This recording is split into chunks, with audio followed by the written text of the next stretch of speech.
സ്വാഗതം മീഡിയ ഗ്രാമത്തിലേക്ക്. ബുൾഡോസർ എന്നതാണ് ഇപ്പോൾ രാജ്യം മുഴുവൻ അലയടിക്കുന്ന വാക്ക്. സ്റ്റോപ്പ് ബുൾഡോസിംഗ് മുസ്ലിം ഹൗസ് ഹാഷ്ടാഗും ട്രെൻഡിങ്ങിലുണ്ട് രാജ്യത്ത്. വിമർശകരെയും പ്രതിഷേധകരെയും അടിച്ചമർത്താൻ മധ്യപ്രദേശിലും ഉത്തർപ്രദേശിലും BJP സർക്കാരുകൾ ഉപയോഗിച്ച അതേ ബുൾഡോസർ തന്ത്രം ഹനുമാൻ ജയന്തിയെ തുടർന്ന് സംഘർഷം നടന്ന ഡൽഹി ജഹാംഗീർപൂരിലും നടപ്പിലാക്കുകയാണ്. ഇതാണ് ഇത്രയ്ക്കും രൂക്ഷമായ വിമർശനങ്ങൾക്ക് കാരണമായി നിൽക്കുന്നത്. കെട്ടിടങ്ങൾ പൊളിക്കുന്നതിനെതിരെ ജമിയത്തുൽ ഉലമായെ ഹിന്ദ് നൽകിയ ഹർജിയിൽ സുപ്രീം കോടതി സ്റ്റേ ചെയ്തിട്ടുണ്ട്. എന്നാൽ ഉത്തരവ് കയ്യിൽ കിട്ടുന്നതുവരെ പൊളിക്കൽ നടപടി തുടരുമെന്നാണ് ഡൽഹി കോർപ്പറേഷൻ അധികൃതർ അറിയിച്ചത്. അതോടെ ഈ രാജ്യത്തിൻ്റെ നാടും നഗരവും പ്രതിഷേധിച്ചു. അതാണ് സോഷ്യൽ മീഡിയ ഇന്ന് ഇളക്കി മറിച്ച വിഷയം. ഒരു പ്രതികാര നടപടിയെന്നോണം കയ്യേറ്റം നടത്തിയ ഭൂമിയും കെട്ടിടവും എന്ന കാര്യം പറഞ്ഞുകൊണ്ട് മുസ്ലിം സമുദായത്തിൽപ്പെട്ട ചിലരുടെ കെട്ടിടങ്ങൾ പൊളിച്ചു മാറ്റുന്നതിനാണ് BJP ഭരിക്കുന്ന കോർപ്പറേഷൻ പദ്ധതിയിട്ടത്. ന്യൂനപക്ഷങ്ങളെ ഇങ്ങനെ അടിച്ചു നിരത്തുമെന്ന് ഈ രാജ്യത്തിന് തന്നെ മുന്നറിയിപ്പ് നൽകുന്ന രീതിയിലാണ് BJPയുടെ പൂർണ്ണ പിന്തുണയോടെ കോർപ്പറേഷൻ രാവിലെ തന്നെ പണി തുടങ്ങിയത്.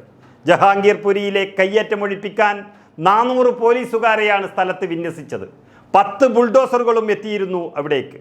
വ്യക്തമായ ആസൂത്രണത്തോടെ കയ്യേറ്റം ഒഴിപ്പിക്കൽ ഡ്രൈവിന് BJP ഭരിക്കുന്ന north Delhi municipal corporation police സഹായം തേടിയിരുന്നു.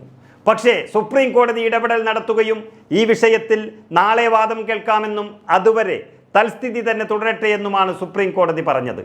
ഇന്ന് 11 മണിയോടെ പുറത്തു വന്ന ആ ഉത്തരവ് വാർത്തയിൽ കേട്ട് പൊളിക്കുന്നത് നിർത്താൻ കോർപ്പറേഷൻ തയ്യാറായില്ല. ഉത്തരവ് കയ്യിൽ കിട്ടിയില്ല എന്നതാണ് അവർ ഉന്നയിച്ച വാദം.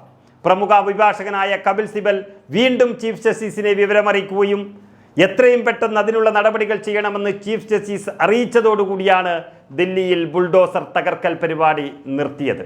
അപ്പോഴേക്കും ഏകദേശം 5 മണിക്കൂർ പിന്നിട്ടിരുന്നു. ഇത് ഈ രാജ്യത്തെ ന്യൂനപക്ഷങ്ങൾക്കെതിരെ ഉയരുന്ന ബുൾഡോസറിൻ്റെ ആദ്യ രൂപമാണ് കണ്ടത്.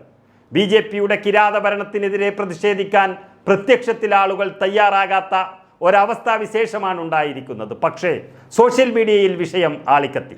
പ്രധാനമന്ത്രി നരേന്ദ്രമോദി വിദ്വേഷത്തിൻ്റെ ബുൾഡോസറുകൾ ഓഫ് ചെയ്യണമെന്നും വൈദ്യുത നിലയങ്ങൾ ഓണാക്കണമെന്നും അഭ്യർത്ഥിച്ച് കോൺഗ്രസ് നേതാവ് രാഹുൽ ഗാന്ധി രംഗത്തെത്തി. അനധികൃതമായി നിർമ്മിച്ചുവെന്ന് ആരോപിച്ച് ഡൽഹിയിൽ, മധ്യപ്രദേശിൽ, UPയിൽ അടക്കം ബുൾഡോസറുകൾ ഉപയോഗിച്ച് കെട്ടിടങ്ങൾ തകർക്കുന്ന പശ്ചാത്തലത്തിലാണ് രാഹുൽ ഗാന്ധിയുടെ ഈ ട്വീറ്റ് വന്നത്. ഒരു കാര്യം ഉറപ്പിക്കുക, BJP സർക്കാർ ഇന്നുപയോഗിച്ചത് 10 ബുൾഡോസറാണെങ്കിൽ ഇനി അത് 100 ആകും.